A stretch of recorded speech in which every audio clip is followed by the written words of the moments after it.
Buenas noches con todos. Primero que nada, les agradezco su presencia en esta charla. Para mí es un verdadero gusto, un verdadero honor tener aquí a gente tan calificada, expertos que han querido participar de esta charla. Pues bien, cuando Henry me propuso hacer la charla número 700 acá, parecía mucho tiempo, pero el tiempo pasó volando y estamos en presencia de la charla 700 de mi oficina. Esto es un logro increíble, ya que tener 700 charlas filatélicas es realmente un hito que, que nadie lo podía imaginar. Pero ahora, gracias al tesón de Henry, de nuestro querido Alfonso Molina, y también tengo que mencionar con la gran ayuda de Mauricio, se va logrando esto. Y sobre todo con la presencia de los expositores de cada una de estas charlas. Hoy vamos a hablar del material de archivo, que para llamar un poco la atención le hemos puesto filatelia sin clase. Al final tendremos toda la posibilidad de participar y de dar nuestras conclusiones o nuestros conceptos al respecto. Quiero agradecer yo primero, lógicamente, a mi oficina y a los clubes que me pertenezco, al Grupo de Estudio Ecuador, a la Asociación Filatélica Ecuatoriana, que acaba de cumplir 89 años. Estamos camino al año 90. Esto también es increíble. Al Club Filatélico de Guayaquil y, por supuesto, a la FIAF. Para realizar esta charla, yo estudié material escrito por Alberto Villaronga y Jorge Moscatelli, aquí presentes. Ellos son de las pocas personas que han escrito cosas respecto al material de archivo y en sus escritos tienen el mismo objetivo que yo propongo ahora, que es tratar de unificar los conceptos y que todos los filatelistas tengamos claro esta unificación de criterios. También quiero agradecer a Rostol, lastimosamente él no está acá presente, pero él fue quien me guió en toda la parte esta de analizar el material de archivo específicamente de American Banknote Company, porque él ha gastado muchas horas de trabajo estudiando únicamente el material de archivo de American Banknote.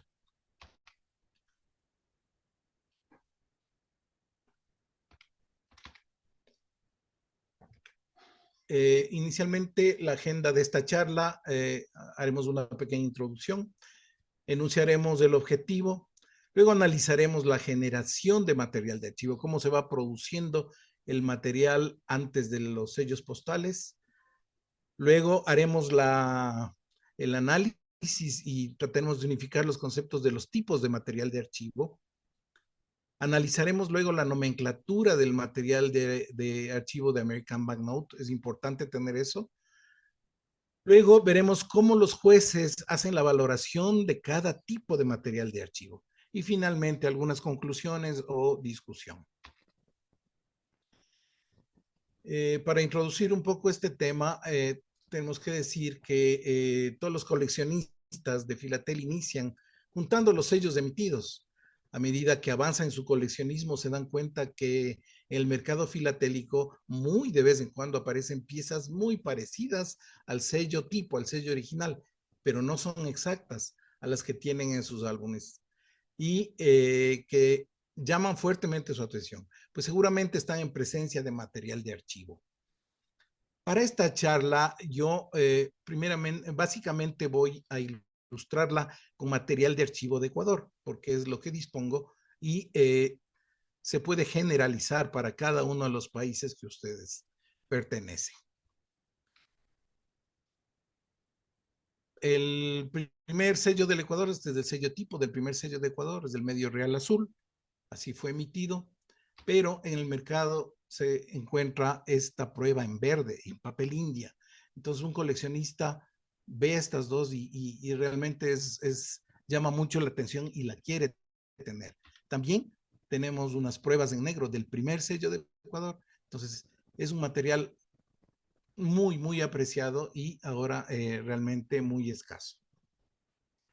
Hemos llamado a esta charla material de archivo una filatelia sin clase. Es la pregunta que algunos filatelistas que coleccionamos este material nos planteamos, porque realmente no se puede exhibir hasta ahora, no hay una clase que sea específica para exponer toda una colección únicamente de material de archivo. Todos sabemos que el material de archivo es muy importante para varias clases. Por ejemplo, habíamos hablado de temática, habíamos hablado de enteros postales, no se diga en tradicional. Se puede exponer, pero como una pequeña parte, una parte importante que genera mucha rareza, pero yo quiero hablar respecto a únicamente colecciones de material de archivo, que como vamos a ver en adelante, sí existen, se las puede armar una muy bonita exhibit de material de archivo.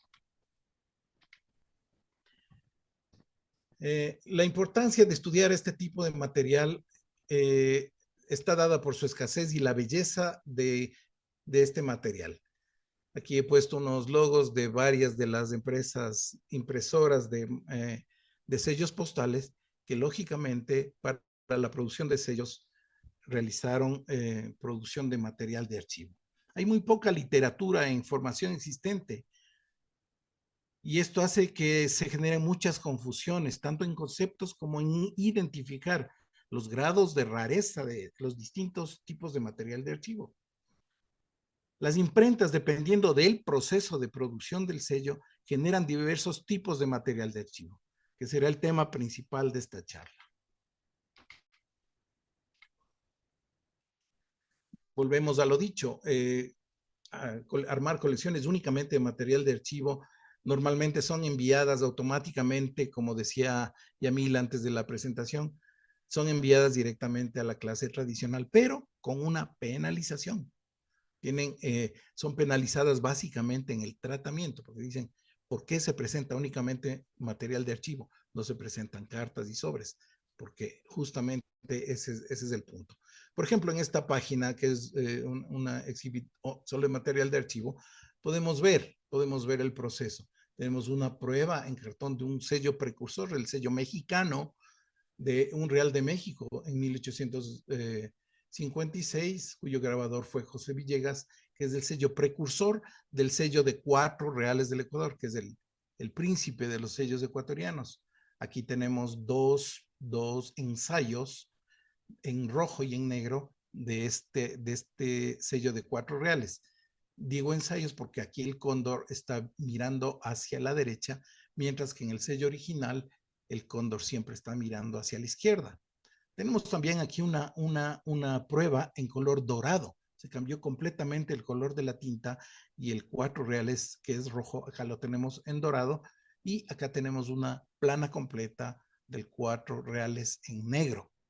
Entonces, si esto presentamos en cualquier país material de archivo de sellos clásicos con este tipo de material de preproducción, siempre va a llamar la atención y no entiendo la manera de que esto puede ser no expuesto, que se quede oculto, que se quede en una gaveta. Esto sí, yo creo que hay que exhibirlo y realmente sin penalización. Entonces, al final veremos si es que algún momento FIP desea o no, o vale la pena o no que se cree una clase al respecto. Usted sabe que el material de archivos básicamente es el que da rareza en todas las colecciones. Y la rareza está dada por la relación entre demanda y disponibilidad de material. La demanda para material de archivo siempre va a ser alta, muy alta. El material es buscado frenéticamente por los coleccionistas y expositores de todas las clases. Y en la parte del denominador de la relación tenemos que la disponibilidad es muy baja. En la producción de sellos postales se generan muy limitadas cantidades de ensayos y pruebas. El material de archivo de las casas impresoras no se vendía al público normalmente. Las imprentas que hacían sellos postales generalmente producían también billetes de banco, certificados de acciones. Y al ser estas especies valoradas, todo este material era archivado o se lo guardaba celosamente, no salía a la venta. La desaparición de la mayoría de estas casas impresoras de los sellos clásicos como American Banknote, que a su vez había comprado varias casas impresoras, hizo que se reconociera el gran valor de su material de archivo. Esto condujo a su venta, que generó un cambio significativo en la disponibilidad de pruebas de todas las categorías. Aún así, la cantidad de estos artículos sigue siendo pequeña. Por ejemplo, ensayos, las pruebas de cuño o una plancha de especímenes son muy escasas. El objetivo de esta charla, como habíamos dicho, será unificar, tratar de unificar. Es imposible unificar, pero vamos a tratar de unificar criterios y tener conceptos claros de cada tipo de material de archivo. Ya que la mala utilización de términos y la rareza y precio alto de estas piezas probablemente nos van a producir un perjuicio económico. Por eso vamos a proponer conceptos de cada tipo de material de archivo para evitar muchos típicos errores que se cometen. Primero, se comete el error de denominar prueba a casi todo. Se llama prueba a las maculaturas, a material especulativo, prueba para coleccionistas, se les dice pruebas, errores de impresión o imperforados, como las imágenes que tenemos aquí. Muchas veces los coleccionistas las describen como pruebas. Inclusive en exhibits avanzadas se las denomina pruebas y no lo son realmente.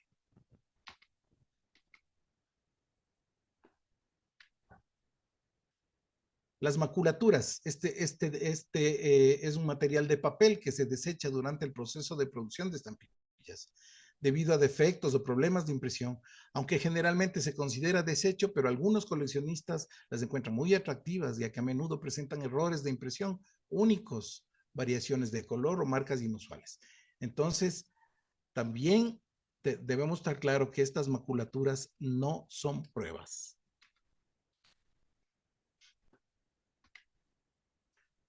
En el mercado tenemos, en el mundo de la filatelia, como en cualquier otro ámbito de colección, también se pueden presentar aspectos que se prestan al error y que puede ser peligroso porque baja la categoría a una colección.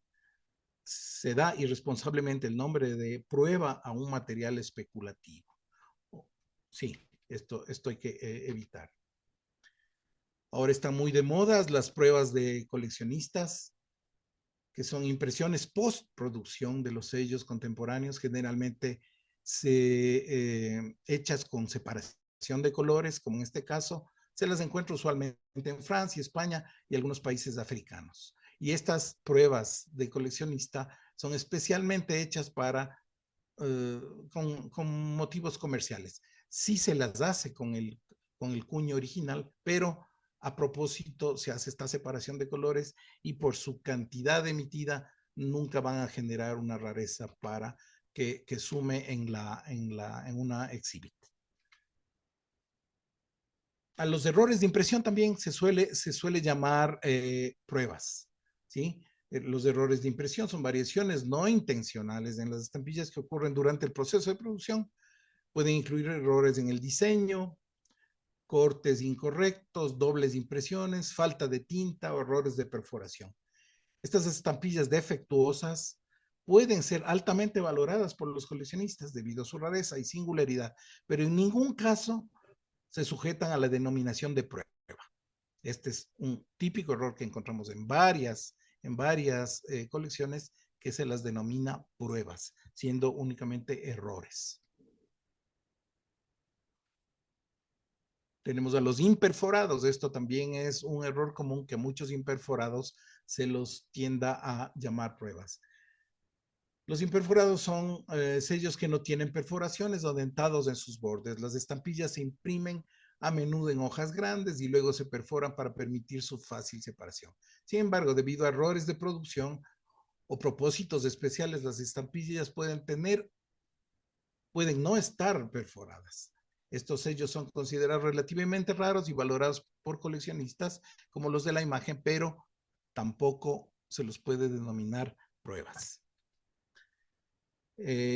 Tenemos también imperforados genuinos. Por ejemplo, en el caso de Ecuador tenemos la primera emisión de 1860 66, el 4 reales se imprimió en plancha imperforada.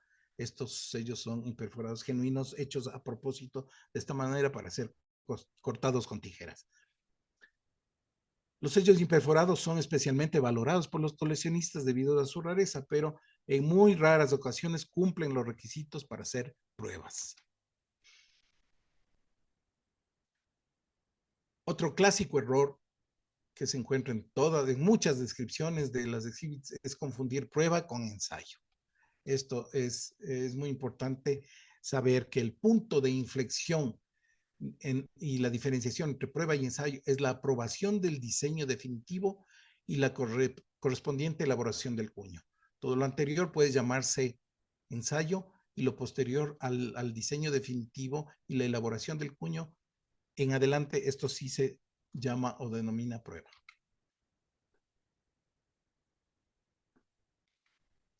Aquí tenemos un ensayo, ¿sí? Es una impresión y también tenemos a mano alzada algunos detalles que en el sello definitivo difieren, pero estamos en una clara presencia de un ensayo donde hay variaciones, pequeñas variaciones del diseño del sello definitivo. Entonces, este no fue hecho con el cuño original y este ya es el diseño definitivo.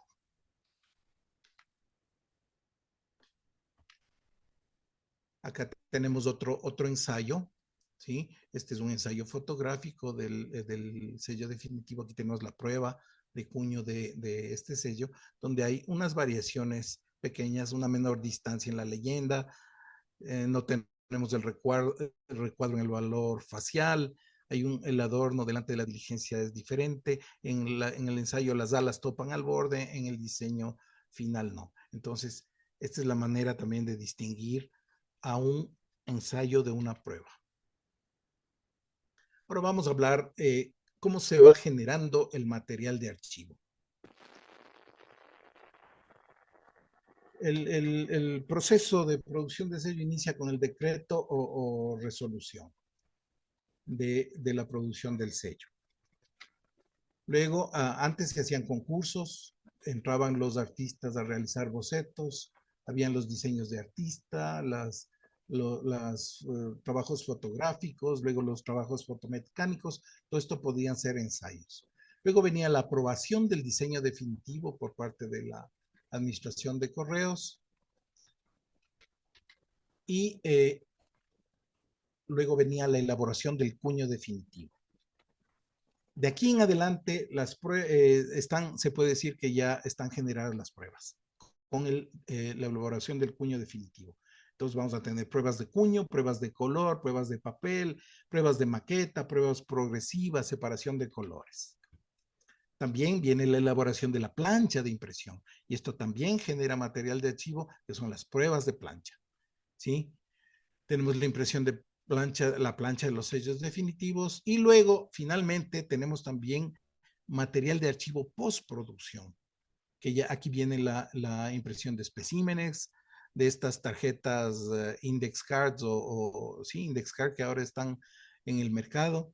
Tenemos las muestras de vendedor o recuerdos que se producen con los mismos cuños originales, recuerdos que se los usa como promociones o como recuerdos de exposiciones. En adelante lo vamos a ver. Entonces, un poco resumiendo, toda la parte esta que estamos exponiendo no se genera material de archivo que no son pruebas. Y en esta parte sí ya empiezan a generarse material de archivo que se les puede denominar pruebas. Después del cuño, después de la aprobación del cuño. Pero en general, material de archivo tenemos desde los bocetos, diseños de artista, fotografías, fotomecánicos y ensayos. Luego las pruebas que habíamos hablado, pruebas de plancha y el material postproducción. Este es en resumen todo el material de archivo que se consigue de una emisión de sellos postales clásica, llamémoslo así. Ya que ahora en el mercado, ahora no, pues se están haciendo las emisiones postales ya digitalmente. Esto no aplica, esta charla no aplica para las emisiones modernas que tienen otro proceso otro proceso de producción y ya lo digital altera mucho estos conceptos. Vamos a entrar a la parte fundamental de esta charla, que son los tipos de material de archivo. Dado que en la parte inicial siempre es el proceso creativo, el proceso donde se hacen los diseños de las estampillas, las oficinas de correo, las casas impresoras, algunas veces convocaban a concursos de los sellos postales, donde participaban artistas o diseñadores gráficos que generaban los famosos diseños de artista o dibujos de artista, que eran diseños aprobados y no aprobados. Por ejemplo, uno de los concursos que se realizó en nuestro país, en Ecuador, tenemos aquí todos los participantes del concurso para esta emisión, y esto está guardado, y todo esto es un material de archivo de los artes finales de los diferentes artistas que participaron en el concurso, que al final ganó uno y se generaron los sellos emitidos. Y tenemos aquí la prueba fotográfica y las pruebas de color previas a la elaboración de este sello, de esta emisión. Los bocetos, esta es una parte fundamental. Los bocetos o dibujos es una parte fundamental del material de archivo. Estos son borradores dibujados normalmente a mano alzada o pintados con los diseños que se van realizando hasta llegar al arte final, la imagen que tendrá el sello. Esto es llamado diseño de artista. Entonces aquí podemos claramente ver cómo un boceto se lo va creando a lápiz hasta tener un dibujo muy bien logrado, ya muy cercano al sello emitido. Para que un boceto tenga validez como material de archivo, es muy importante que esté firmado por el artista. En este caso, tenemos a un artista connotado ecuatoriano, Nicolás Delgado, quien firmó este diseño del sesquicentenario de la independencia de la República del Ecuador. Y acá el sello emitido. Aquí tenemos otro boceto, que es un dibujo de artista, es un boceto hecho a lápiz, luego se pasa al arte final, ya normalmente se lo hacía en tinta o acuarela, y finalmente la prueba de cuño, que el cuño fue realizado ya en base al arte final del artista.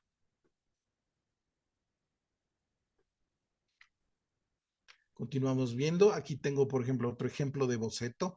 Esto es muy interesante porque en los bocetos también se puede incluir detalles que la autoridad postal indicaba que debe cambiarse. En este caso fue la visita del príncipe de Edimburgo.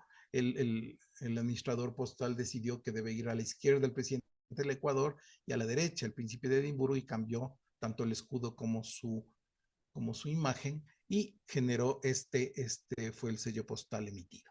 Entonces, este es un boceto, en este caso también firmado por Raúl Mideros, y en la parte posterior estos tienen el sello de la Administración de Correos. Estas son realmente piezas únicas, que son piezas de material de archivo que es muy interesante tenerlas, porque se ve el proceso, cómo se produjo el sello postal. Después de los ensayos vienen los diseños de artista. El diseño de artista, como les había dicho, ya son dibujos mucho más bien logrados, con mayor cantidad de detalles, porque sirven de base para la elaboración del cuño. Estos diseños de artista son dibujos originales, tienen que ser originales, acabados, pueden ser en cualquier técnica, pueden ser acuarelas, tintas, etcétera, diferentes técnicas. Y una vez aprobados pasan a la producción del cuño. Pueden haber varios dibujos de artistas terminados que no son aprobados, y estos serán llamados diseños no adoptados. Pero en el caso este es el primer sello aéreo del Ecuador, emitido por Correos del Ecuador en 1928.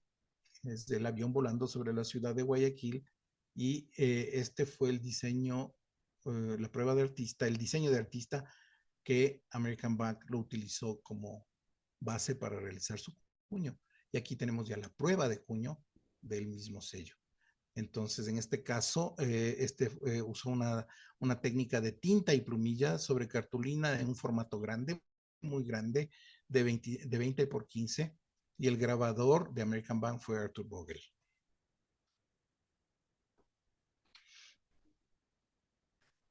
Es muy importante que los diseños de los artistas se adapten a los requisitos de la estampilla, porque normalmente el artista hace cosas muy bonitas, pero siempre debía tener la precaución, más que nada pensar que su dibujo, su arte tenía que ser reproducido en un papel muy pequeño, en un formato muchísimo más pequeño.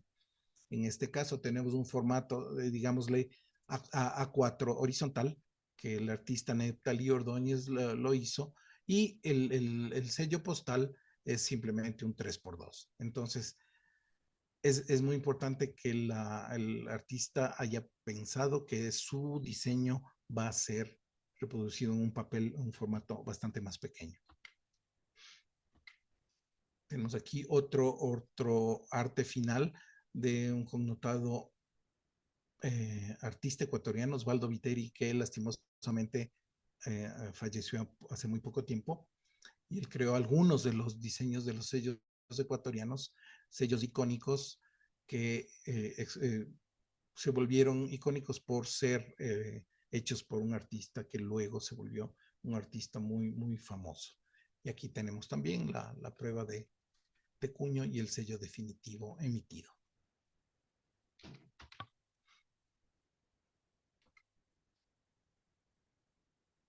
Tenemos también, vamos hacia el material de archivo fotográfico. También se puede generar mucho material de archivo fotográfico en inicios del siglo y hasta los años 60 o 70 se produjo mucho material de archivo fotográfico.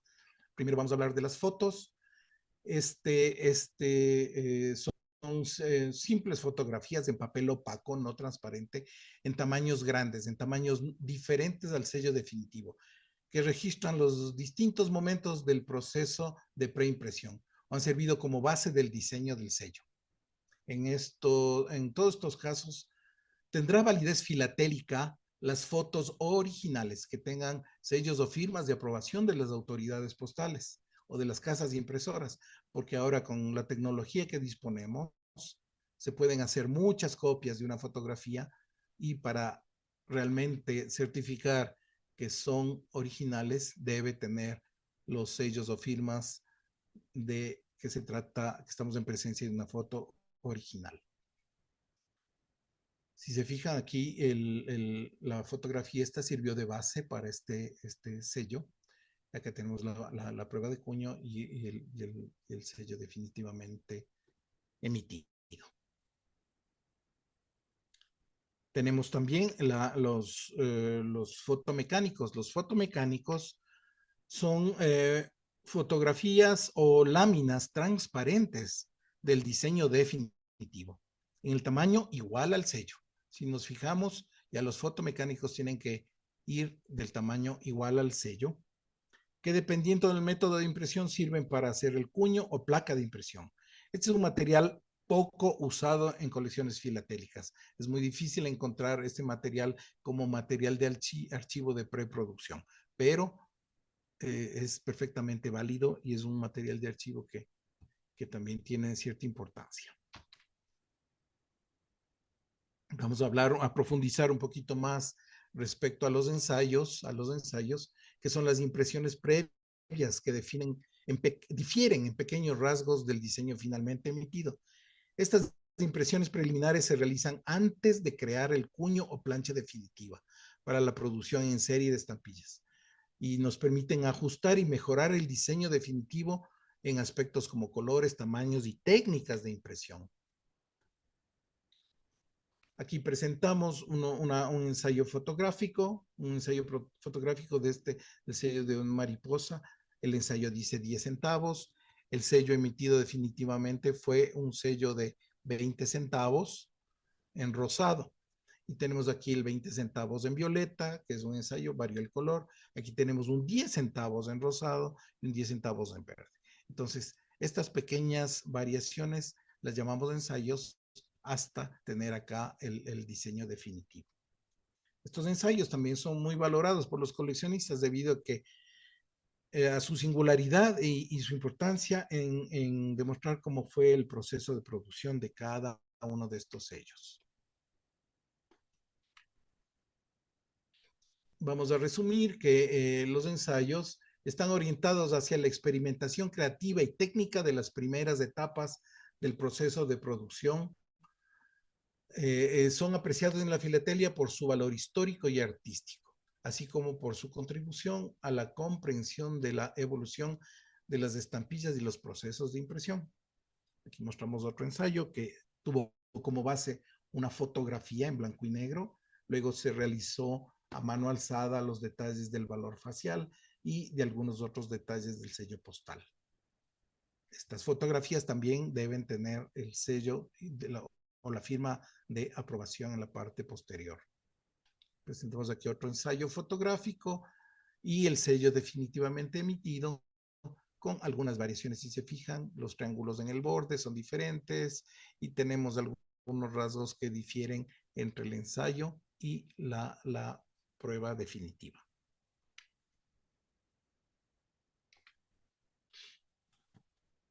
Vamos a tener también ensayos de sellos no emitidos. En este caso, presento la fotografía base, un fotomecánico del sello y otro ensayo. Estos no fueron emitidos, pero también es muy bonito tener en una colección los ensayos no emitidos. Por algún motivo se quedó en no salió a la luz de estos sellos, pero tienen una importancia filatélica también porque pasaron por todo el proceso de preproducción hasta que por algún motivo no se los aprobó. Ahora sí, vamos a hablar realmente de las pruebas, que es el meollo de esta charla.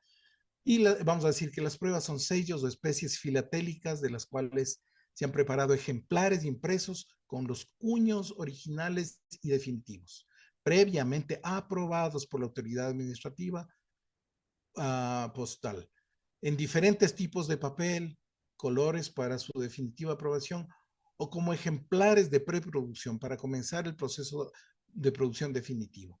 En resumen, la prueba es una imagen impresa sacada directamente del troquel o cuño principal.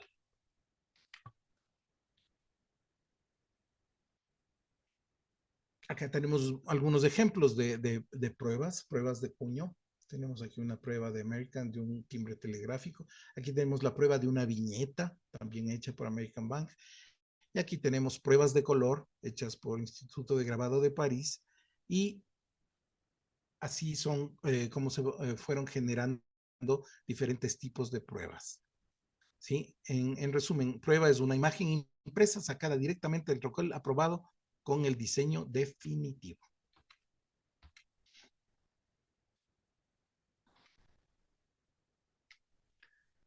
La prueba de cuño. La prueba de cuño es una impresión individual. Individual es muy importante esto. Y experimental, realizada a partir de una plancha grabada o matriz en relieve antes que se utilice para la producción en serie de estampillas.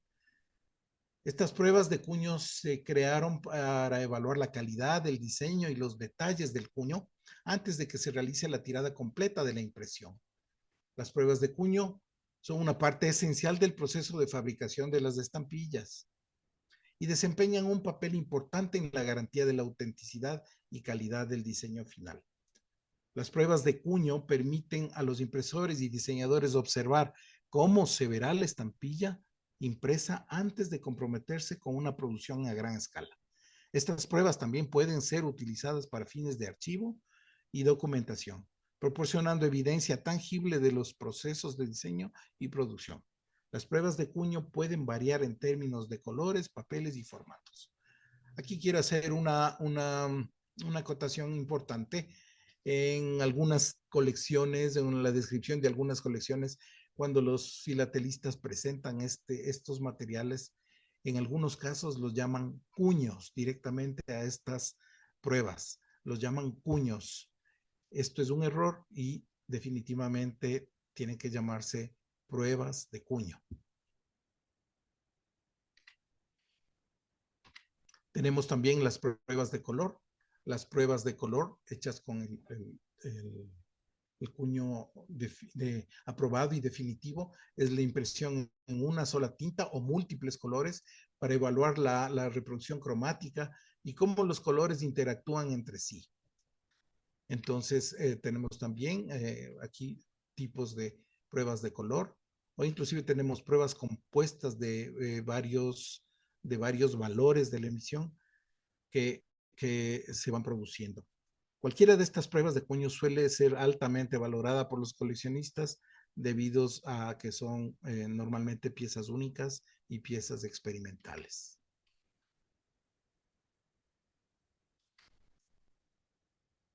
Tenemos también las pruebas progresivas. Presentamos aquí una prueba como en función de las fechas que están escritas debajo de cada prueba, se van haciendo pequeñas, ligeras variaciones del diseño hasta llegar a un diseño definitivo con un cuño definitivo. Tenemos cómo van variando las fechas y tenemos la prueba de cuño hecha ya con el cuño definitivo que tenemos al final. Aquí tenemos una prueba progresiva que realmente es una separación de colores, donde tenemos primero el color naranja, luego el color café, el color amarillo y el color negro finalmente. Tenemos también las pruebas de maqueta, esto es muy importante, pruebas de maqueta, en Francia les llaman pruebas de atelier o de taller, que son impresiones hechas con el dado maestro, con alta definición, colores intensos, que sirven de guía y control de taller para comparar con los sellos que van saliendo de la imprenta en la producción en serie. Estas pruebas de atelier o pruebas de maqueta normalmente se las consigue con acetatos o papel de protector, ya que si están en el taller son condiciones muy especiales y tienen que mantenerse intactas para que los operadores verifiquen que los sellos que van saliendo sean exactos al sello original, al cuño original. Tenemos también las pruebas de plancha, es material de archivo, puede ser también una prueba de plancha completa, que se imprimen con la plancha o matriz armada en base a los clichés del cuño aprobado. Sirve para comprobar cómo queda la plancha de sellos, las alineaciones y separaciones entre filas y columnas. Hay que verificar que estas sean adecuadas para luego proceder al dentado y en general que la impresión sea de buena calidad. Pueden ser pruebas de plancha aprobadas o no. En este caso también presentamos una prueba de plancha completa, una prueba de color de plancha completa de el príncipe de los sellos ecuatorianos del Cuatro Reales. También tenemos pruebas de resellos o sobrecargas. Muchas veces las empresas, las imprentas eran requeridas para elaborar los resellos sobre estampillas. En este caso, se elaboraban pruebas del resello en diferentes tipografías, colores, se hacían las impresiones sobre los sellos, en este caso una tipografía pequeña, tipografía grande. Finalmente fue aprobada la de tipografía pequeña. Tenemos también pruebas de las sobrecargas. Se sobrecargaba con otros valores, en este caso son pruebas con acetato, que se las realizaba previamente para luego imprimir sobre sellos ya impresos.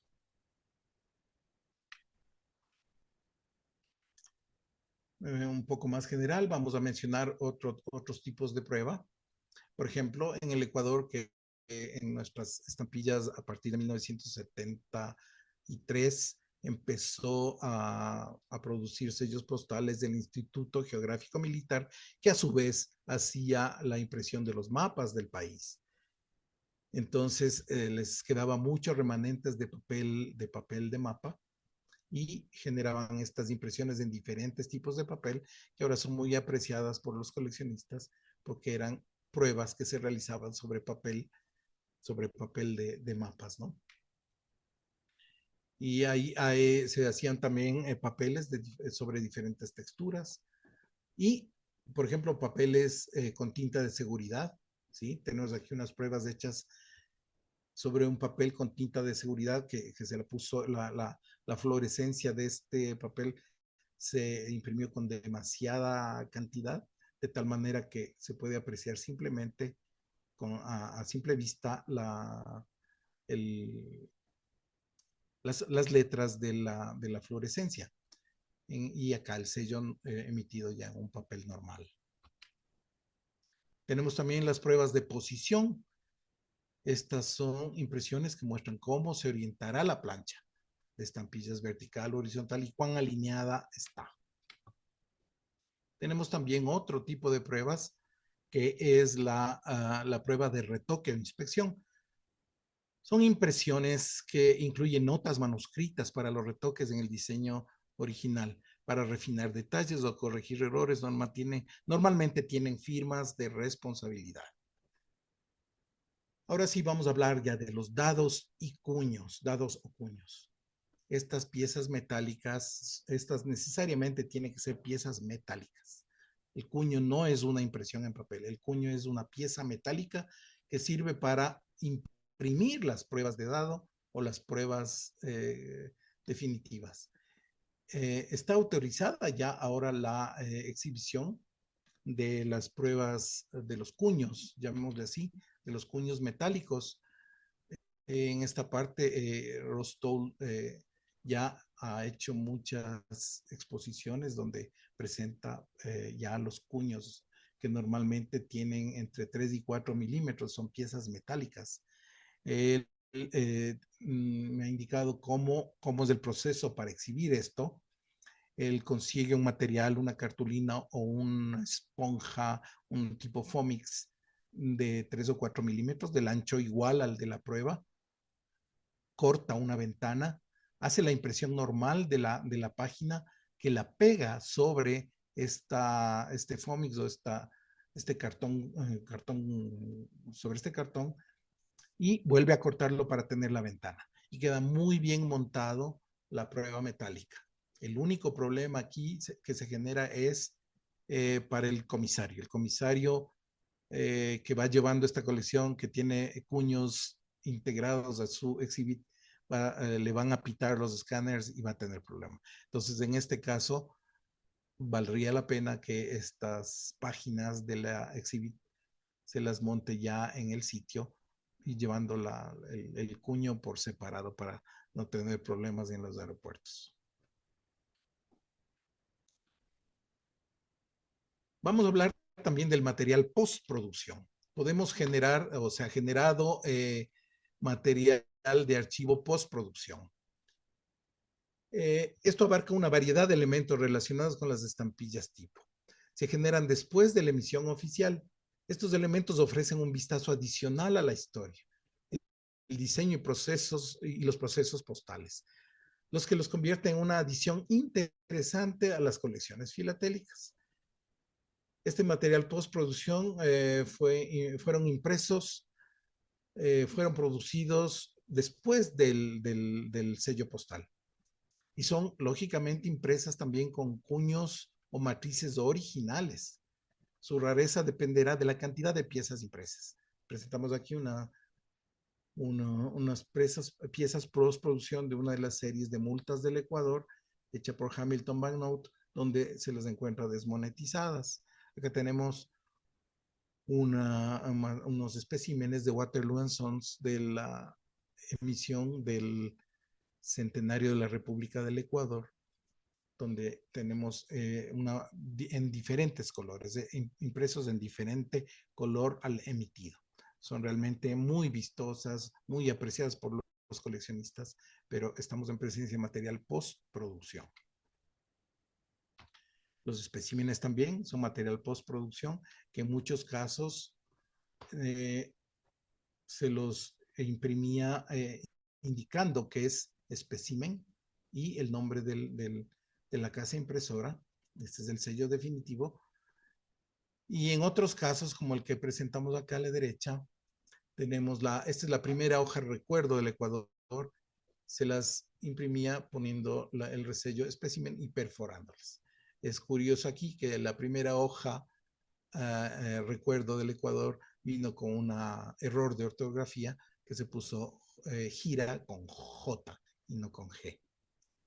Estas muestras son altamente valoradas también por los coleccionistas, los especímenes, y tenemos también la posibilidad de que en una plancha o una bandeleta de especímenes encontrar la fecha o detalles muy importantes de la emisión, como en este caso de una emisión telegráfica, tenemos la fecha exacta de producción de los sellos. Esto es muy interesante.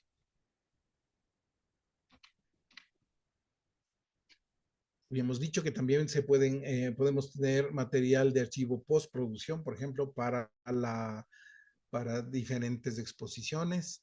Están tarjetas hechas donde se reproducen los sellos en diferente color o en el mismo color original con los cuños originales, pero es un material de archivo que no tiene tanta rareza y no aporta mucho. Tenemos también las muestras o especímenes de vendedor. Era usual en inicios de siglo tener material filatélico postproducción destinado a los comerciantes filatélicos. Y eran normalmente impresos con el cuño original y se cambiaban los colores. Waterloo hacía mucho de esto y se las perforaba y se ponía el resello de espécimen.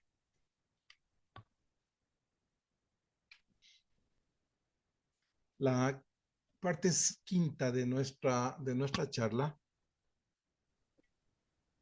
vamos a hablar respecto al American Banknote y la nomenclatura que usaba el American Banknote para su material de archivo. El American Banknote Company fue una de las casas impresoras más influyentes en la producción de material de archivo de estampillas, y estudiarlo es esencial para comprender la riqueza histórica y artística que se encuentra detrás de cada estampilla. El American Bank fue fundado en 1795 y desempeñó un papel crucial en la impresión de estampillas y otros productos de seguridad a lo largo de los años. Gracias al American Bank, los filatelistas ahora tenemos mucho del material de archivo que se expone en colecciones, en exhibits filatélicas. Se han conseguido diseños originales de artista, pruebas de cuño, pruebas de viñeta, retratos y de sellos clásicos de muchos países. Tenemos ahora las famosas tarjetas índice e inclusive disponemos de los cuños metálicos, como vimos hace poco, documentos y órdenes de producción. Todo este material de archivo lo generó American Banknote. American Banknote tuvo mucha influencia porque consolidó muchísimas empresas que imprimían no solamente estampillas, sino billetes y otros valores. El American Banknote fue fundado en 1795, como habíamos dicho. En 1879 se consolida con el National Banknote y Continental Banknote. En el 1881 se crea Hamilton Banknote, que se disolvió en el 1 de enero del 84, y el 1 de enero mismo del 84 se refundó como Hamilton Banknote, y donde el señor Nicolás Siebeck fue su accionista principal. En 1884 se funda Security Banknote Company. En 1948 se liquida Hamilton Banknote Company. En 1951 Security Banknote adquiere a Hamilton Banknote, incluidas todos los archivos y placas de impresión. En 1957 Security Banknote Company y Columbian se consolidan formando Security Columbian Banknote Company. En 1965, Security Columbian Banknote Company cambia a United States Banknote Corporation. En 1965, en 1968, International Banknote Company compra a American Banknote. Y en 1990, United States Bank Company adquiere a American Banknote como parte de la compra de International Banknote. Como ven ustedes, esto es toda una secuencia que finalmente deriva en la venta del material, en la desaparición de American Banknote y en la venta en varias subastas que hemos participado, donde se han ofrecido muchísimo del material de archivo que disponemos.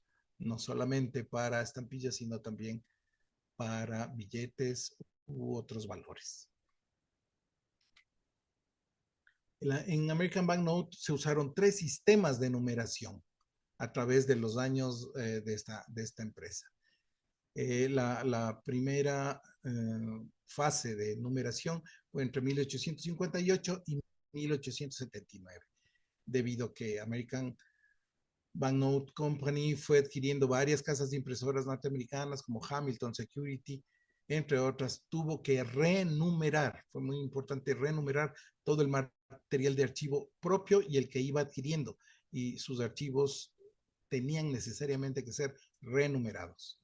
Luego hubo un periodo entre 1879 y 1924 que tuvo un segundo periodo de numeración o renumeración de su material de archivo. Finalmente, desde 1924 en adelante, es el tercer periodo de numeración o nomenclatura de su material de archivo. El primer sistema de American Bank numeró usando la diferente tipografía en las series de escudos, retratos y viñetas. Y los sellos postales también los numeraba con una tipografía más sencilla. Las viñetas las numeraba con una tipografía un poco más elaborada. El número se podía ubicar en la parte de abajo o en la parte de arriba de las viñetas, igual que de los sellos postales. El segundo sistema de numeración, hecho en 1879 y 1923, inició con el número 1. Incluyó prefijos con las letras B, C, D o F. Estas eran ubicadas antes del número y en algunos casos un guión entre ellos, como vemos acá. El prefijo B indica que fue grabado, hecho en la sucursal de Boston, sucursal de American Bank en Boston. La American Bank grabó placas para su empresa filial de Canadian Banknote Company hasta 1922. A esas pruebas las puso con el prefijo F. Estas son muy difíciles de encontrar, pero así describe la forma como elaboraron la numeración de las pruebas en American Bank en estos periodos. Normalmente las hechas por American Bank en este periodo se las numeró con la letra C y un número al lado. El tercer sistema de numeración, que viene de 1924 en adelante, a los nuevos cuños se les puso números mayores al 50,000, como es este el caso de este sello que habíamos revisado del avión sobre Guayaquil, que se le numeró con 68,574 porque ya fue hecho en 1928. A los ya existentes, a las pruebas ya existentes y que tenían que renumerarse para organizar el archivo, se los numeró con valores menores a 50,000. A las viñetas o retratos se les antepuso el prefijo B, que debe ser es viñeta y luego el guión. Se marcaron también pruebas con la palabra especial. En este caso tenemos la C, que se lo tachó, luego se le puso la B de viñeta del escudo y un número menor al 50,000.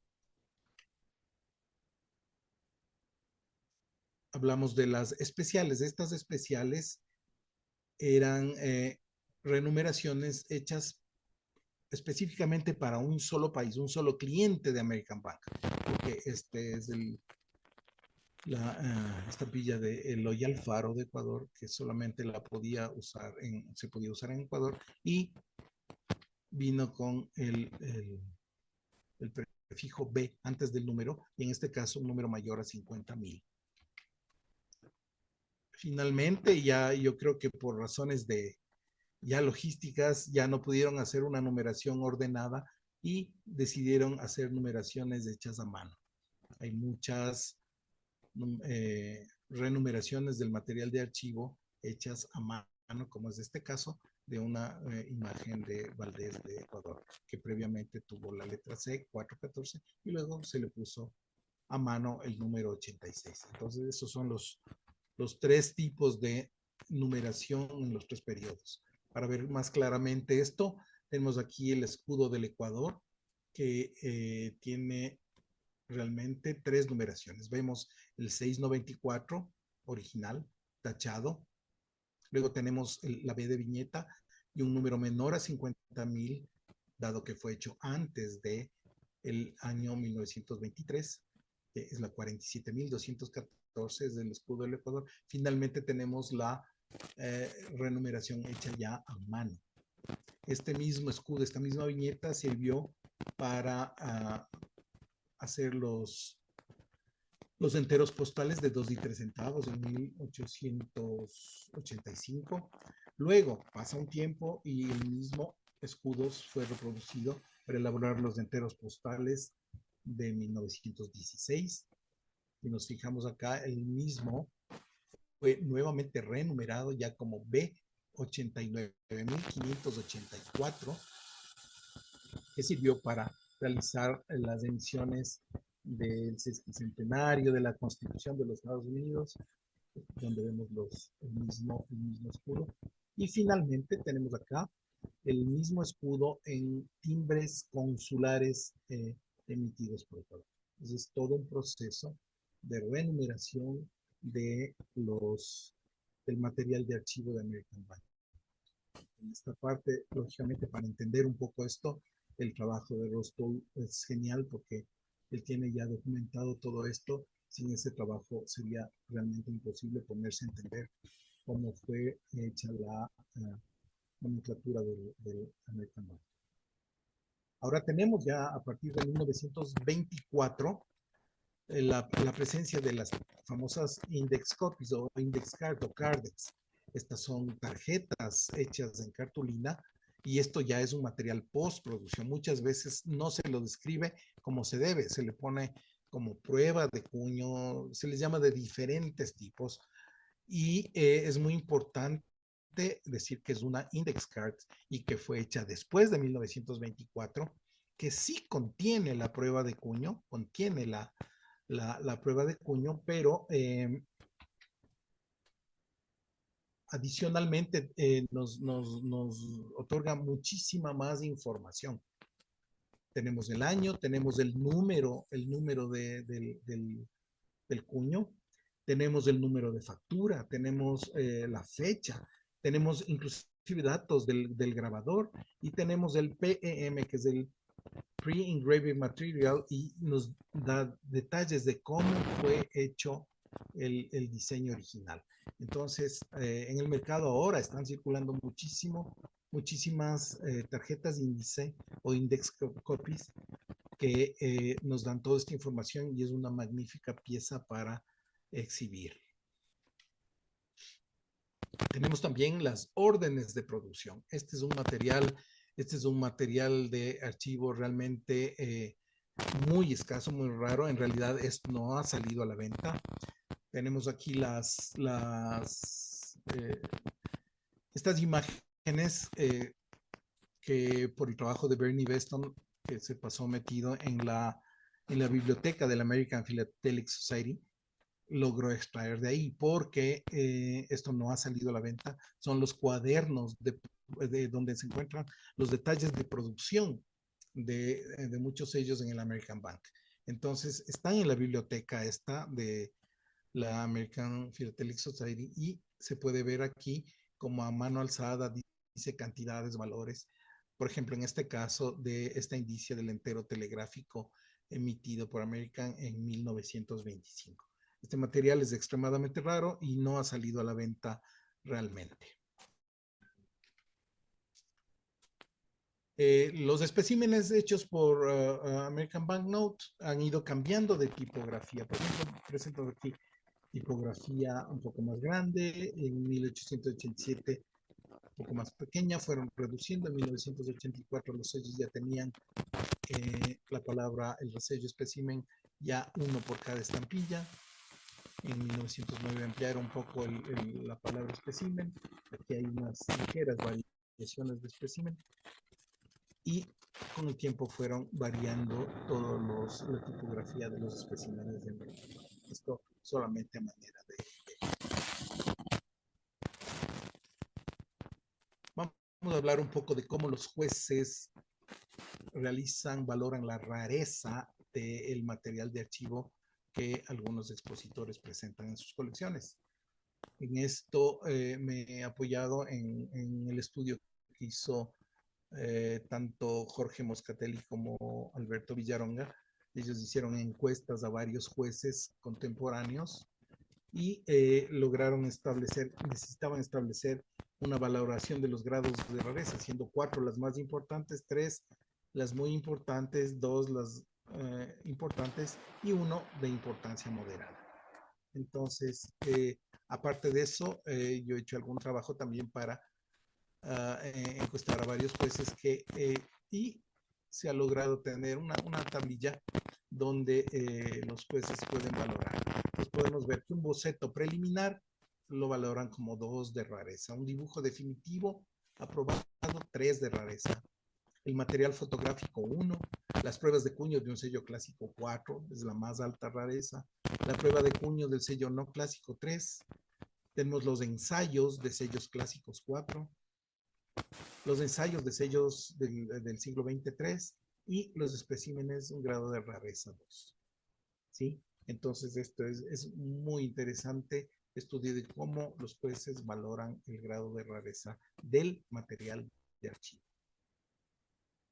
Finalmente vamos a concluir que el material de archivo de una casa impresora es clave para entender los procesos de impresión y es el mejor ejemplo de legado artístico y técnico de una emisión postal. La conservación adecuada del material de archivo para futuras generaciones será muy importante. Invitamos a todos los asistentes a apreciar y estudiar más a fondo este fascinante mundo de la filatelia que no es tan explorado por razones de costo y por razones de escasez de material. Y ahora serán bienvenidas todas las ideas, sugerencias o correcciones a esta charla para llegar a tratar de unificar algunos conceptos. En esto quiero volver a la consulta inicial, si es posible o no que FIP cree una clase filatélica llamada material de archivo para presentar únicamente este material en una exhibit filatélica. Muchísimas gracias. Gracias, Teddy. Muy bien. Felicitaciones. Preguntas o comentarios para Teddy.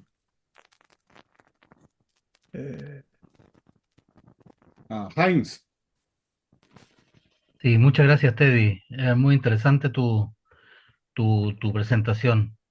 Realmente es material que rara vez se ve y por tanto es muy bienvenido como para abrir un poco más el abanico de lo que uno ha visto a lo largo del tiempo. Teddy, tengo algunas observaciones o diferencias de opinión con respecto a lo que tú presentaste y creo que son interesantes e importantes. Por favor. Y para entenderlas en el orden correcto, quisiera irme a la forma en la cual eh, se hace la parte de la producción. Una vez que tú tienes ya el cuño definitivo y se hicieron las planchas con las cuales se imprimen finalmente los sellos, en el caso de la American Banknote, se hacía el pedido, la cantidad de pliegos o planas, como las llaman ustedes, necesarias, más algunas más que quedaban de respaldo para tener un testimonio del material que ellos enviaron a los países que lo solicitaban, de forma tal de que el día de más adelante no les fuera imputado de que lo que mandaron haya sido de mala calidad. Y una prueba de ello es que eso que entraba a ese archivo y que por tanto era parte de la producción original, recibía en la parte superior, generalmente al lado derecho, ese timbre que tú mostraste en alguna parte por ahí, esa marca violeta que indica que entraba al archivo, Ujú, ¿ya? ujú. Entonces, ese no es un material postproducción, sino que es parte de la producción misma, Ok, pero que ok. quedó de respaldo, ¿ya? Muy interesante. Entonces, primero, no es postproducción. Y, y después de eso, una vez que ellos tenían eso ahí, además le colocaban la palabra specimen. Tú mostraste un cuadro que en los distintos años iba cambiando la forma en que ellos hacían esas marcas para sobrecargarlos con esa palabra, specimen. De tal forma que esa palabra specimen también es parte aplicada a ese mismo producto de la producción, Ujú, no es postproducción. Entonces, eso quedó en el archivo. Y ese archivo, después de todas las fusiones y reventas que tú mostraste, al final fue vendido a filatelistas en el año 90 por ahí en adelante, y pliegos de esos han sido partidos, divididos y vendidos por piezas de a uno, de a cuatro o como sea, a los filatelistas. Pero, pero hay que irse para atrás para darse cuenta que eso no es material post-producción, sino que de la producción misma. ok. Ese es un capítulo. El otro capítulo importante que quería comentarte es que efectivamente a fines del año 23, American Banknote decidió reenumerar todos los cuños que tenía de las distintas partes que los había conseguido y más los propios. Entonces, em, ahí se fusionaron, se fusionó material de muchas procedencias, pero en lo propio, ¿qué es lo que hicieron ellos? Ellos reenumeraron todos esos cuños y ese número nuevo, que es conocido y que tú lo tienes por ahí, la importancia que tiene es que eh, permite diferenciar cuños antiguos de cuños nuevos. Sí, correcto. Pero resulta que, como parte del archivo, también se conservaron cuños antiguos, o sea, pruebas antiguas de cuño hechas en su oportunidad preproducción en el archivo. Ujú, Y ese archivo, ahora en manos en el año 1903 de la señora que dirigió todo ese trabajo, fue reenumerado. ok. Normalmente, por lo conversado con Ross, estima, y estoy de acuerdo con él, que guardaban máximo dos piezas de ese trabajo original. Y Ujú, así es como se encuentran algunas de esas que tienen a mano un número distinto a los que tú marcaste ahí con negro plumón grueso, ujú. sino que a lápiz mina, abajo generalmente el nuevo número. Pero eso indica que esas con la numeración a lápiz, con el número nuevo, digamos 25.550 por dar un caso cualquiera, eh, sobre el original, por ponerle otro caso, C300, significa que esa prueba C300 es la original, Ujú, reenumerada el año 24, no impresa el año 24. Las impresas en el año 24, que no se hicieron de todos los valores, son aquellas que tienen el número de cuño antiguo más las dos rayas o cuantas y el nuevo número en la misma pieza original. Y ahí sí se reimprimieron una cantidad muy menor, también estimada entre uno y 2 a veces, eh, de cada uno de esos nuevos cuños para referencia de ese nuevo archivo que formaron, para llegar rápido al número.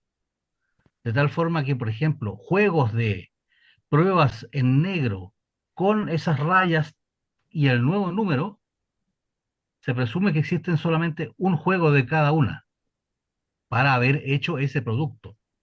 Y de ahí se guardó de nuevo la plancha, en la posición a la cual podían llegar rápidamente si es que quisieran de nuevo ocuparla. ¿Ya? Entonces, lo mismo ocurre con las index cards. Es correcto, las index cards fueron hechas el año 24. Eso está claro. Sí. Pero cuando el cuño no tiene las rayas y el nuevo número puesto en la misma pieza, quiere decir que es una pieza antigua de archivo. Ujú. Por lo Sí, sí, tanto, sí. preproducción. Sí, sí, sí. Entonces, si bien la index card es Es post. postproducción, el, el elemento, el material que tiene encima es preproducción.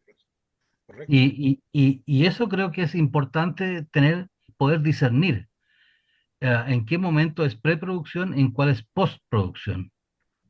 Sí. ¿Me entiendes? Sí, sí, por supuesto. Ya, Te respondo por partes.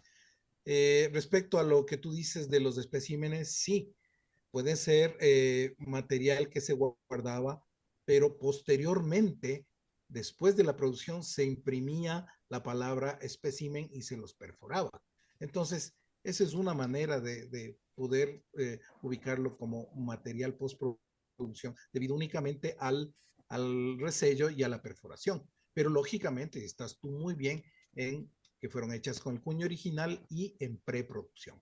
Clarísimo. Y respecto a la numeración, sí, hay mucho por estudiar todavía ahí, hay muchísimo por estudiar y estamos claros que las index cards contienen, yo lo dije, contienen material, el cuño original, muchas veces con el número original y hay otras con las rayas ya, pero siempre fue material preproducción que se le monta en la tarjeta índice y se le adiciona una cantidad de información importante. Pero todo lo que tú estás diciendo es correcto, pero es muy difícil encontrar en las exhibits que la gente describa como debe. Y eso es un dolor de cabeza porque describen como prueba, como toda la tarjeta índice. Entonces, no tienen para nada claro cómo se fue elaborando esta tarjeta índice, que es perfectamente exhibible, pero teniendo claro el concepto de las diferentes partes que contiene. Sí, James, muchísimas gracias. Todo lo que tú dices está clarísimo. Nos aclara toda gracias, la gracias, discusión. Teddy. Un Gracias a comentario ti. ahora breve todavía a esas hojitas de Waterloo que hacían de A9. Ah, sí, Efectivamente, esas las hicieron postproducción para promocionar sus productos, a los pero vendedores. pero en ningún caso las hicieron como muestras para ser vendidas a comerciantes filatélicos. Correcto, correcto. Eran las muestras que les entregaban a los vendedores como para que usen como ventas. Sí, sí, sí. Correcto. Correcto. Y cambiaban de Sí. color, además, siempre eran con un color diferente. Eso lo hizo Waterloo, básicamente. Gracias, Teddy. Encantado, James. Gracias a ti. Alberto. Alberto, Eddie, felicitaciones, hermoso lo que ha presentado. Gracias por citar el trabajo que hicimos con Moscatelli Williams. Ese trabajo que hicimos, este lo tuyo es mucho más completo. Y en ese momento aprendimos después que había algunos errores, sobre todo en la definición de ensayos, que tendríamos que haber corregido, pero bueno, ahora cada vez que me hablen de ese trabajo voy a decir que vean la 700 de mi oficina, que está aclarado y está perfecto. Quiero jerarquizar, como siempre, los errores que a veces se toman como pruebas. Los errores, la utilidad máxima que le he encontrado, ese material que descartable, es que muchas veces nos permiten deducir cómo fueron impresos. Si no tenemos información de otro tipo, es muy importante tener en cuenta los errores. Después verás si se exponen o no se exponen, pero muchas veces yo los uso para demostrar cómo fue hecho el proceso de impresión o de fabricación de ese entero o de lo que querramos mostrar. Después dos preguntas. Eh, en general se dice que las pruebas de cuño son negro y las que tienen color son pruebas de color. Es muy difícil de definir eso y a ver cómo nos podemos manejar. Y al mismo tiempo, entre imperforados, sellos completos imperforados y pruebas que en general son imperforadas, qué elementos tenemos que tener en base a los papeles, la filigrana, esas cosas, como para, como para poder diferenciarlo, que a veces nos generan algunos problemas. Y de nuevo, felicitaciones y muchas gracias. Gracias a ti, Alberto. A ver, de lo que yo he conversado y investigado, eh, las pruebas de cuño inicialmente se las hacía en negro. Eran el primer material que se producía. Eso me lo ha dicho Ross, y que si nos ponemos a analizar los colores, las primeras pruebas eran realmente en una sola tinta.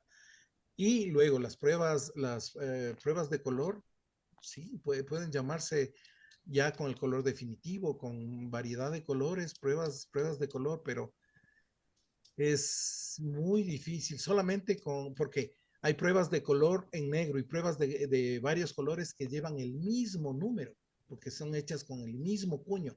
Entonces, si no nos vamos a un archivo ya específico de cada casa impresora, va a ser casi imposible determinar cuál fue hecha antes. Pero lo que sí tenemos claro es que para que se llame prueba debe ser hecha ya con el cuño definitivo aprobado. Esto es clarísimo. Uh-huh. Esto es clarísimo. No sé si me faltó responderte algo. Lo otro era diferenciación entre prueba y Igual, imperforado, que una vez igual muy, sí, encuentra igual piezas difícil. que las tiene que estudiar mucho. Sí, ahora, ahí más bien yo me guío cuando los imperforados tienen color diferente al sello emitido. Cuando los imperforados están con colores diferentes, que sí los hay muchos, yo me guío más porque esa es una prueba. ¿Sí? Cuando el imperforado tiene color definitivo, puede tratarse solamente de un error de perforación o que esa plancha no fue perforada. Pero si el imperforado tiene color diferente, es realmente una prueba, una prueba. Por eso me guío yo así. Gracias, muchas gracias. Gracias a ti, Alberto. Nicolás. Sí, hola, hola. Saludos de Panamá. Quería mostrarles, hace años atrás, en eBay, un dealer vendía las placas del Sí. American Banknote. Y bueno, varios panameños logramos conseguir una. Esta por lo menos es de impuestos. No sé si la pueden observar. Sí. Sí, está muy Sí, claro. Esta era de impuestos de licor. Así que unas bellezas, de verdad, que tenerla a mano. Y estas de naipes Sí. son un espectáculo. Y no sé si lograste tú comprar alguna, porque de verdad que esto luce cualquier exhibición. Sí. Gracias. Sí. Afortunadamente tengo algunas de estas piezas que se compraron en unas subastas hechas como hace 2 años o un poquito más. Sí, y yo mencioné que por ejemplo, en la exposición en Chile, ya Ross Toll las mostró montadas, perfectamente montadas. Es un espectáculo verlas. Y como te dije, el proceso de montaje de estas piezas tan pesadas no es tan difícil, simplemente es hacer la ventana en un cartón o cartulina gruesa, del mismo ancho que esta prueba, y luego se imprime y en la hoja normal se hace también la ventana en la hoja de impresión normal y va a quedar el cuño expuesto perfectamente. Como dije, el problema es para los comisarios que les va a pitar en los escáneres de los aeropuertos. Eso es Nicolás. Muchas gracias. Yuri. Buenas noches, estuvo muy buena la exposición, pero yo tengo una consulta porque el tema se llama Filatelia sin clase, ¿verdad? Sí, Entonces, bueno, yo he ido a exposiciones, ¿verdad? Y, por ejemplo, he visto las pruebas, los coños, y eso le da bastante realce a la colección. Entonces, aquí mi pregunta es, ¿la charla lleva dirigida porque esto es un nuevo tipo de filatelia o es tradicional o qué? Porque, por ejemplo, incluso hay piezas de esas, incluso como las de Honduras, que hay piezas que, digamos, deseos que no fueron emitidos, que incluso son hasta artísticamente mejores que las piezas escogidas, ¿verdad? Y que, digamos, que le da un interés a la colección. Entonces, mi pregunta es, dice, sin clase, entonces, ¿en qué cae esto? O sea, ¿es pruebas o qué? O sea, cuando hacen las colecciones, ¿cómo, en qué categoría? Pues, ¿cómo valoran eso? Porque al final, si somos sinceros, un sello sirve como un recibo, ¿verdad? Y desde el punto de vista de historia postal, no tiene función, creo que más, digamos, un correo ambulante tiene más historia postal, digamos, que aunque no estén implicados los sellos, es más como tirando la filatelia, pero en este caso, yo lo que quiero, la pregunta es, ¿en qué, o sea, qué categoría, o sea, por qué en qué categoría queda esto? Pues porque a mí me trae confusión en el sentido de eso, ¿va tradicional o porque realmente al final todo esto de los cuños es como parte como enriquecedora como de la colección, ¿verdad? Como o cualquier emisión. Y eso es lo que yo quería saber, al final, ¿cuál era el objetivo? O sea, ¿en qué cae esto?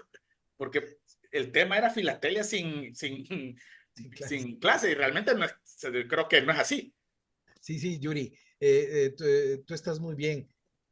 Este material de archivo enriquece a todas las clases, enriquece a todas las clases. Bueno, casi todas. Historia postal no se utiliza material de archivo, pero sí en tradicional, sí en temática, sí en enteros postales. Entonces, este tipo de material enriquece a todas estas clases, pero esto de decir sin clase significa que no existe una clase únicamente para mostrar material de archivo. ¿Sí? La FIP no ha mencionado, no tiene una clase donde se puede exponer únicamente material de archivo. Por ejemplo, yo digo, voy a exponer material de Waterloo y expongo varias material de archivo únicamente de Waterloo. No existe esto. Eso te la mandan a tradicional y con penalización. A eso me refería. Pero este material es una maravilla y enriquece todas las clases. Así es, Jules. Ok, o sea que a puro bar los tienen entonces a todas las pruebas y los ensayos. Bueno, Sí, todo muy buenísimo. buena la plática. Gracias, Gracias. Mauricio. Gracias, Teddy, por la charla, muy interesante. Una consulta. Mencionaste que las fotografías, el material de archivo fotográfico debe tener una marca atrás, pero tengo en mis manos material del American Bank de una emisión de Honduras. Es una reducción fotográfica. Esta es la imagen del recinto solar de un templo masónico que por alguna razón salió en una emisión de un traspaso presidencial, pero tiene hasta el número de orden y todo, y si uno ve la imagen a trasluz, se nota que con Canut escribieron Honduras para saber de dónde era, pero no tiene marca de archivo y una foto de otra estampilla que es el aeropuerto Toncontín. Incluso está el texto que debería de ir y no tiene, pero este material se sabe que se compró de un lote y o sea, se puede arrastrar la procedencia y vino del archivo de la imprenta, pero no tiene atrás nada. Pero también una cosa que sabemos nosotros es que el papel fotográfico es el de la época, no es una reimpresión moderna, porque el papel de ahora tiene un montón de cosas escritas atrás que el papel de antes no tenía. Entonces, nosotros sabemos que es material que vino del archivo de la imprenta, lo mismo esta, pero por lo menos en nuestro caso, en el caso de Honduras, sí hay material fotográfico que tal vez no tenga la marca atrás de la casa impresora.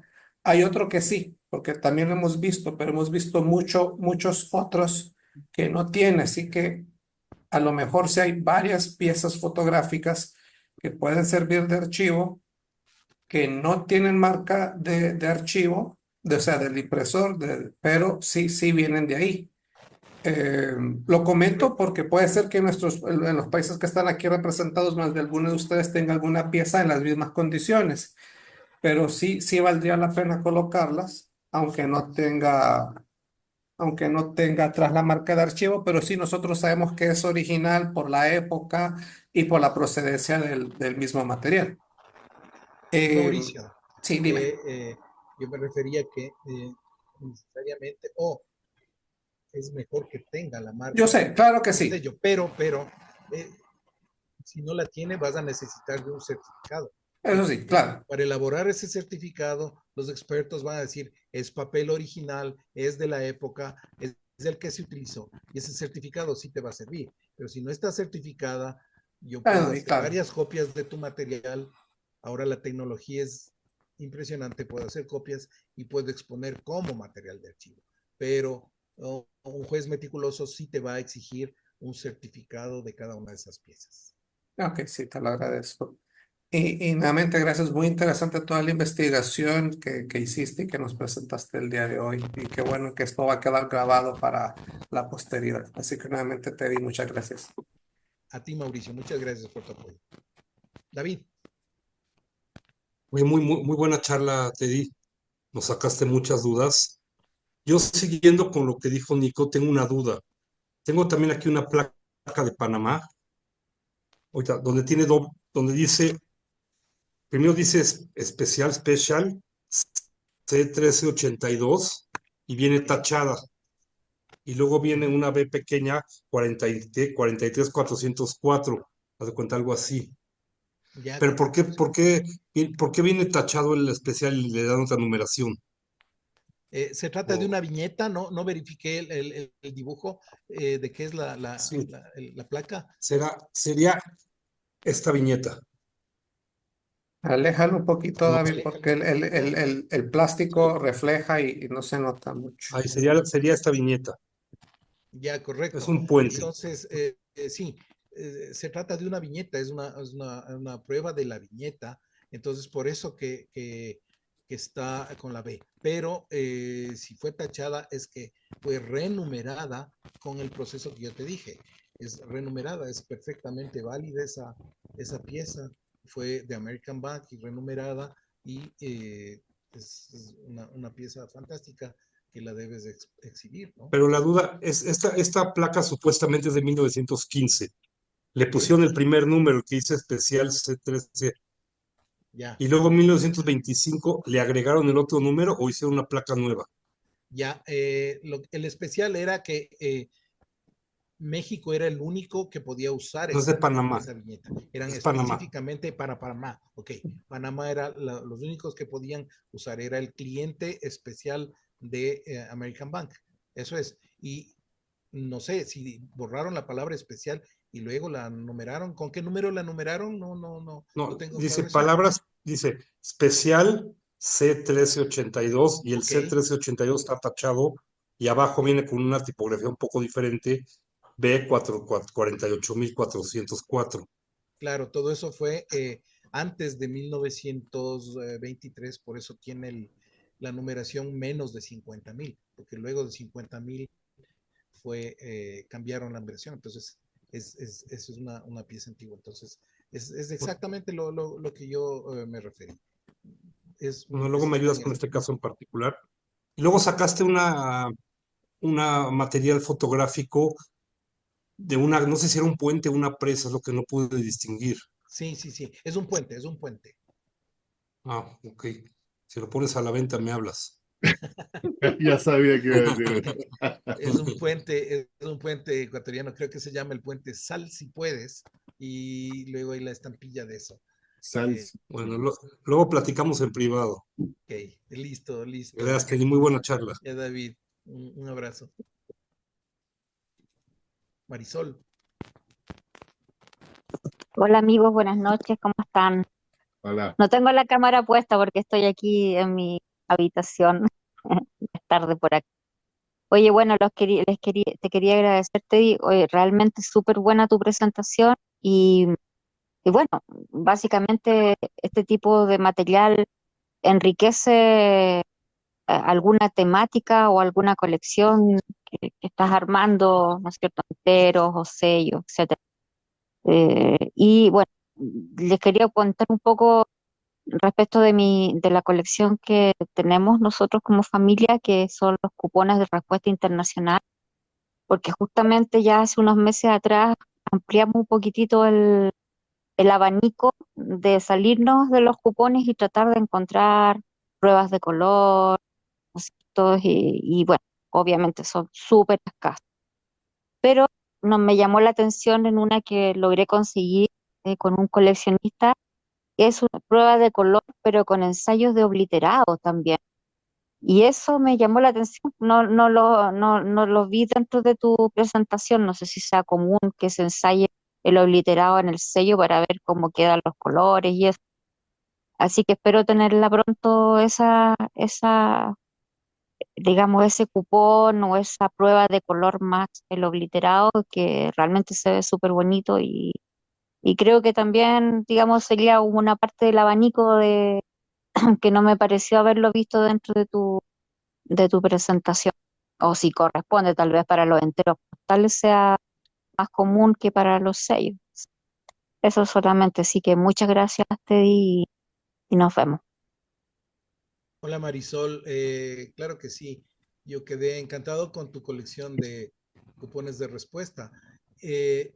Inclusive vi una pieza que tú presentas, un espécimen dentro de estos, pero no presentaste otro. La recomendación era que tú presentes todo el material de archivo, que claro, enriquece muchísimo, tanto en los enteros postales como en tradicional o temática, enriquece muchísimo. Y sí, no sé por qué se me pasó una lámina en la presentación que yo también tenía ensayos o pruebas de las obliteraciones antes de las pruebas de los resellos también.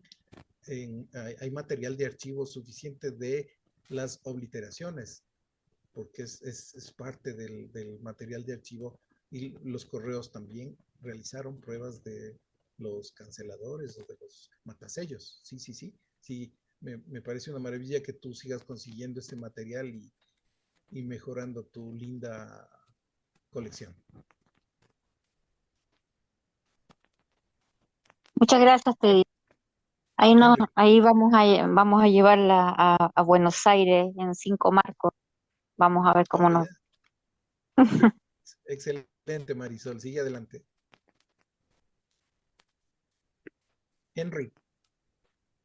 Sí, va un par de cosas, ¿no? Y adicionalmente a lo que decía Marisol, que la va a llevar a Buenos Aires, también va a hacer su charla aquí en mi oficina, así que va a haber una presentadora más en el listado de Chile, adelantando eso. Varias cosas en respuestas y comentarios a todo lo que mencionaron.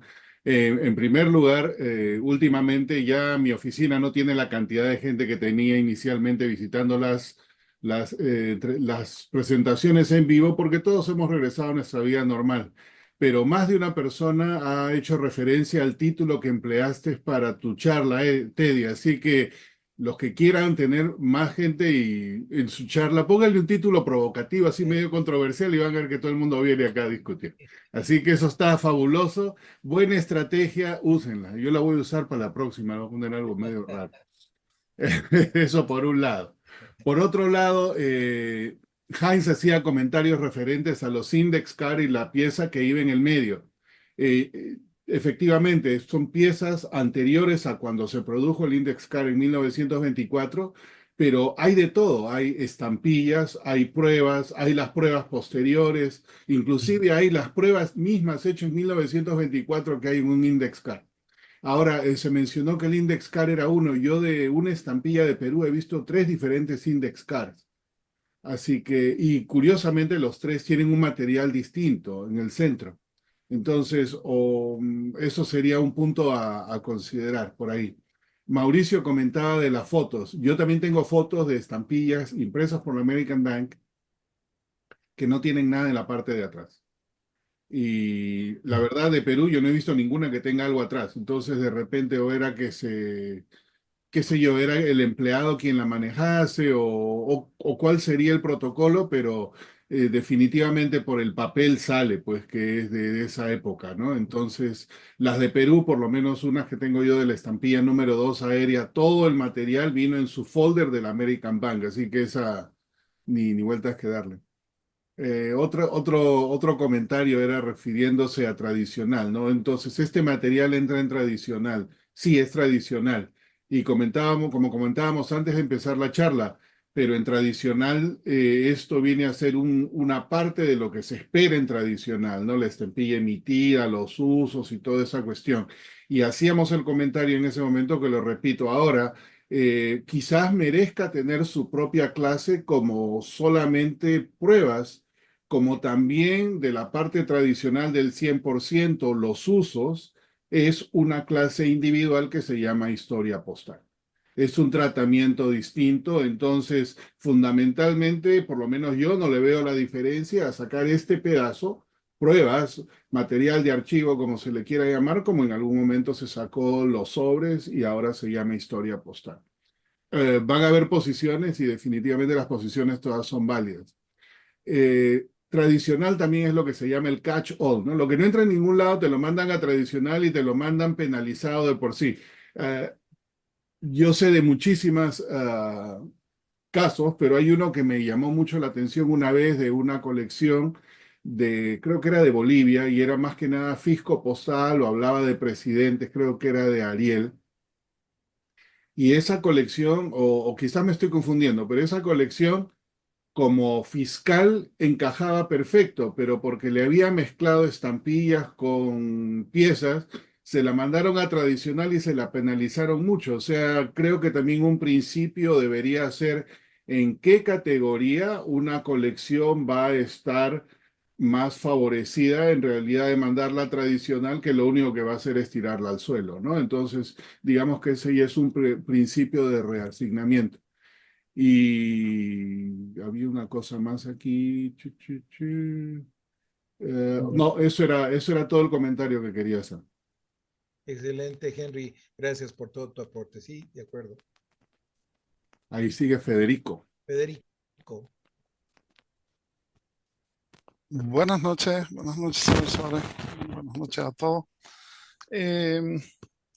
Obviamente todo este material cuando se procesa en los correos, cuño, prueba de cuño, A, B, C, D, al cual no siempre los contratos son entre los correos y la prestadora, cuando no se tiene una casa de moneda propia, son diferentes, pero a lo que le quería preguntar básicamente es, y lo que yo no entiendo, ¿en manos de quién cree usted que tiene que quedar a lo mejor me lo perdí a la parte esa, ¿en manos de quién dice usted que tiene que quedar este material?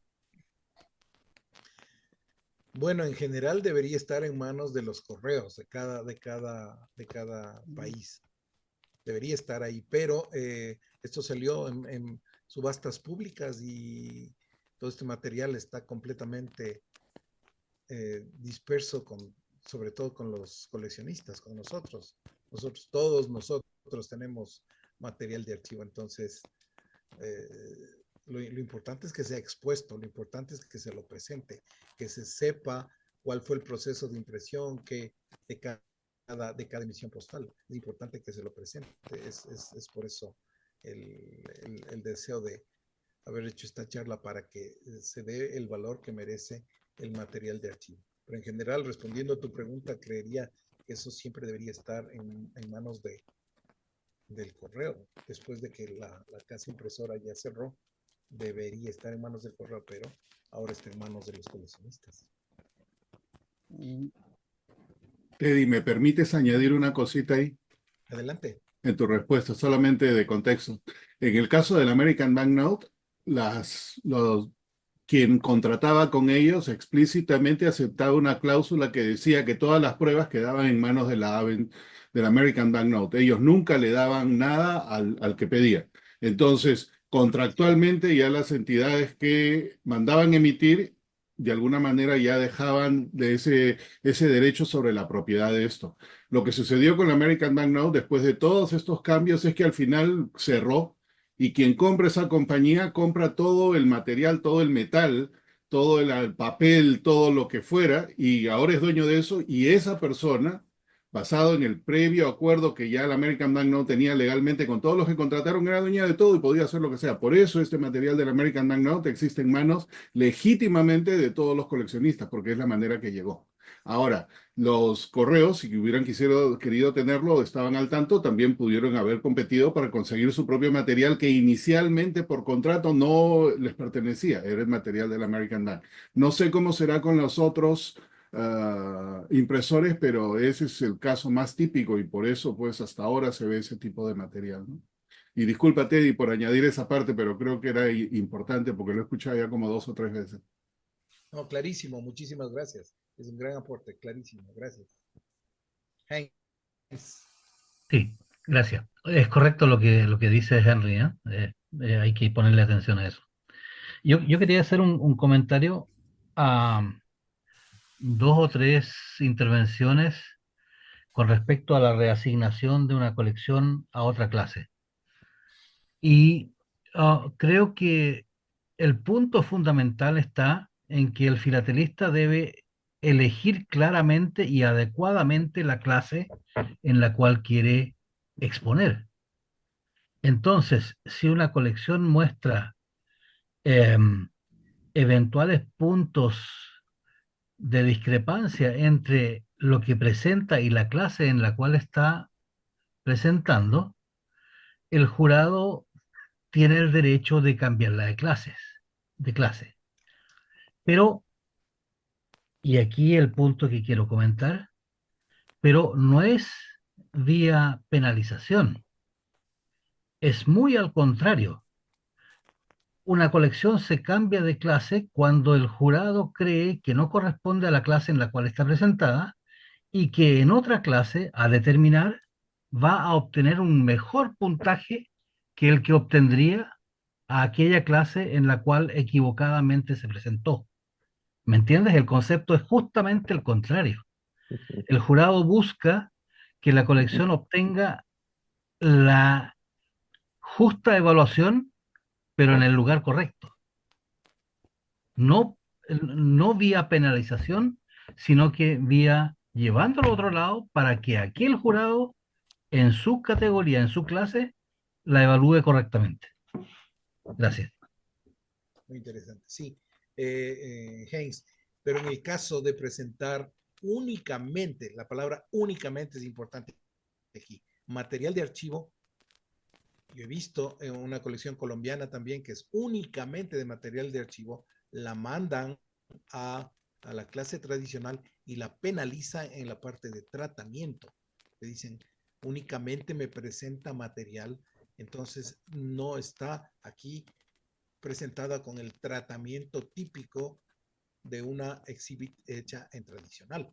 Entonces, es penalizada en el rubro tratamiento. A eso me refería. Pero en general lo que tú dices, cuando los jueces cambian de categoría, si la cambian para bien, la cambian para mejorar su puntaje, para que sea mejor evaluada. Pero estoy refiriéndome a que he visto penalizaciones de colecciones que presentan únicamente material de archivo y la pasan a tradicional y la penalizan en el aspecto de tratamiento. Sí, sí lo entiendo, Teddy, pero son casos realmente excepcionales. Así O es, sea, no así es ni es. el 1% de las colecciones que se presentan en exposiciones. Sí, por supuesto, es así. Gracias. Sí, sí, sí.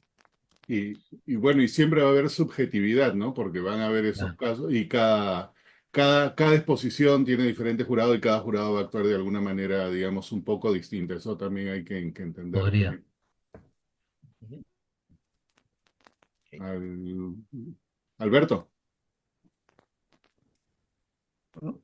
Sí, una cosita en base a las preguntas que se fueron haciendo, de lo que comentó David de esas INDESCAR o esas pruebas que tenía de prueba de cuño que tenía de American Bank, podemos llegar a llamar que las que se hicieron para los INDESCAR son reimpresiones. Acá en Argentina hay algunos procesos donde se guardaba el cuño y después en algún momento se hicieron reimpresiones que hay que diferenciarlas de las impresiones originales por el tipo de tinta, por el papel, muy difícil de diferenciar, y tiene una categoría inferior. Podemos decir que las pruebas de cuño después del 24 de los INDESCAR son reimpresiones de ese cuño, mientras que las que tienen C4000 y pico son los originales. Muy difícil de determinar eso, Alberto. Es casi imposible determinar. Lo que sí te puedo decir es que muchísimas de las llamadas pruebas de cuño presentes en las index card antes del 24 son material de preproducción. Ujú. Y claro, siempre va a existir la posibilidad de que tenemos que pensar cuál fue el propósito de las index cards. Fue reorganizar los archivos. Entonces, no veo para qué tengan que hacer una nueva impresión solamente con el propósito de reorganizar el archivo. Era el material que tenían y querían simplemente organizar y renumerar y tener un adecuado Cardex de todo su material existente, ¿no? De su inventario. Entonces, pero en definitiva, casi imposible determinar si la pieza que está pegada en la tarjeta índice o index card es producida posteriormente al sello. Es casi imposible. Entonces menos interpretamos, que diga algo específico. entonces interpretamos que lo que se tachó sobre el papel de la prueba de cuño y no se grabó sobre el cuño. Porque No, me Alberto, pareció Pero el cuño, cuño Alberto, el cuño tachado. está grabado los dos números Por eso, del creo que metal. se regrabó el Sí. cuño y se reimprimió con el nuevo número para las index card. Es No decir, para tiene la mucho index más card. valor. no, sí. Tiene No mucho para más la index valor. card. ¿Cómo? Se hizo esa reimpresión no con el propósito de hacer la index card, se hizo con el propósito de renumerar esa entiendo. pieza. No, finalmente se armó la index card en una cartulina ya con otro propósito, pero no, el propósito no fue ese. Sí. Entiendo. Muy límite. Muchas gracias. Heinz tiene un comentario. Sí.